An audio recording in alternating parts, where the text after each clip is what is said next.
finally सीएचएससी result बाहर जाइए तो जार जहाँ स्कोर होती समस्त को मो तरफ कंग्रेचुलेशंस ओके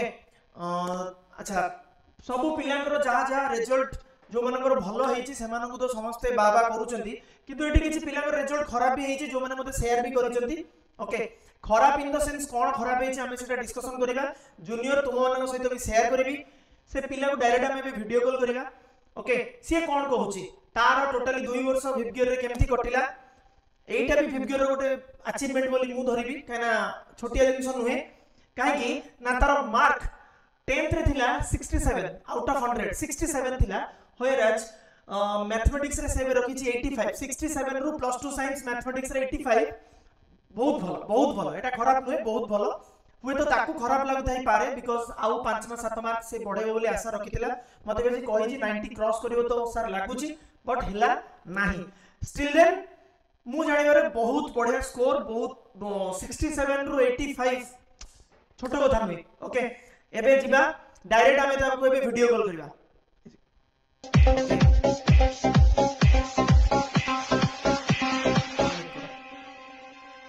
दीप्ति मो वॉइस क्लियर होची आज्ञा सर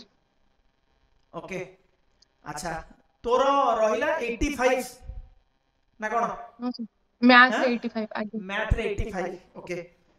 कौन कहबू जूनियर मान को कौन कहबू ता पूर्व मते कह कौन लागुथला 85 ठीक ठाक अछि ना आउ 4-5 मार्क रो टिके आशा थिला बोली भाबुछु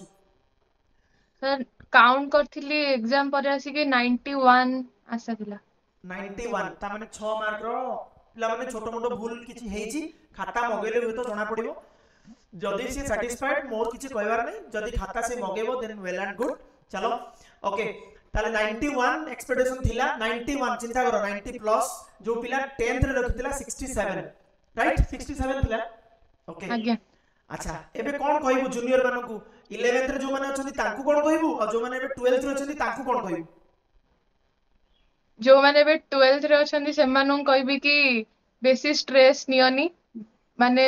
जहा द्वारा कि देह खराब हे जिवो एटा माने मो निज सह हेछि सेति बे मु जानि परछि एग्जाम टाइम रे खिया पिया एवं सोइबा एपट सेपट हे कि देह बहुत खराब हे गला एग्जाम टाइम रे ही जोथि पे कि मु टिके पढ़ी परलिनी आउ एटा सिला मोर एडवाइस एवं कहबी कि जोठी भी कोचिंग जो नौज सेठी सब टेस्ट सीरीज दियो कारण टेस्ट द्वारा ही बहुत सारा डाउट क्लियर हे जिवो आउ डर छाड़ी जिवो एग्जाम हॉल रे डर लागिवनी आउ गुड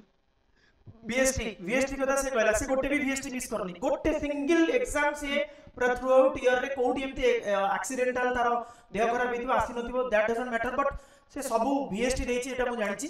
चल अच्छा एबे जो माने 11th रे छन ताकू को कहबो 11th रे जो माने अछंती सेमानु कहबी कि सार जो फार्मूलाटा दियंती सेटा को मानो माने हमको कहिथिले कि माने गोटे दिन माने सब दिन डेली डेली 2टा नले 5टा एमती करी चलो सेकेंड ईयर लास्ट बेलू तुम केते मैथ कर देथिबो तार ठीक ठिकाना नै किन सेटा मानि नथिलु जोटा के पस्तौची आउ अच्छा पिलाकर गोटे रॉन्ग कांसेप्ट थाए जे हमें लास्ट 2-3 मास पढ़े की रिजल्ट कर दबु ए विषय तू कोन कहबी जम्मा भी सही वाला भूल चिंताधारा रे रुआनी मु निजे रही जाइतिली किंतु वीएसटी द्वारा बहुत सारा डाउट क्लियर हे गला सार करो आज्ञा तापरे मते लागुतला कि सतरे माने वर्ष सारा न पढ़ले किछ हबनी 2-3 मास रे हिजो किंतु सेमति किछ हबनी बहुत सारा माने बोझ मुंडे रे रहिला भलिया लागिवो तो थ्रू आउट ईयर जदी रिवीजन करी करी चलथिबो ताले लास्ट को बेसी स्ट्रेस लागिवनी ओके बेटा थैंक यू अच्छा एबे नेक्स्ट कौन टारगेट अछि फ्यूचर कैरियर पई सर नीट पई की नीट पई ठीक अछि मोर बेस्ट विशेष पूरा वीडियोर परिवार तरफ रु तते बेस्ट विशेष रहिला हला नेक्स्ट तो सहित मु पूणी वीडियो कॉल रे कथा भी हला स्टेथो पकई सरला परे ना कोन कहू आज्ञा सर ओके थैंक यू बेटा थैंक यू सर आपनकर ब्लेसिंग्स थाउ ओके कथा सत्तो ब्लेसिंग्स भगवान करो बापा मांकर सब बेले तुम ऊपर अछि किछि टेंशन नबार नै ओके थैंक यू बेटा थैंक यू सर नमस्कार ओके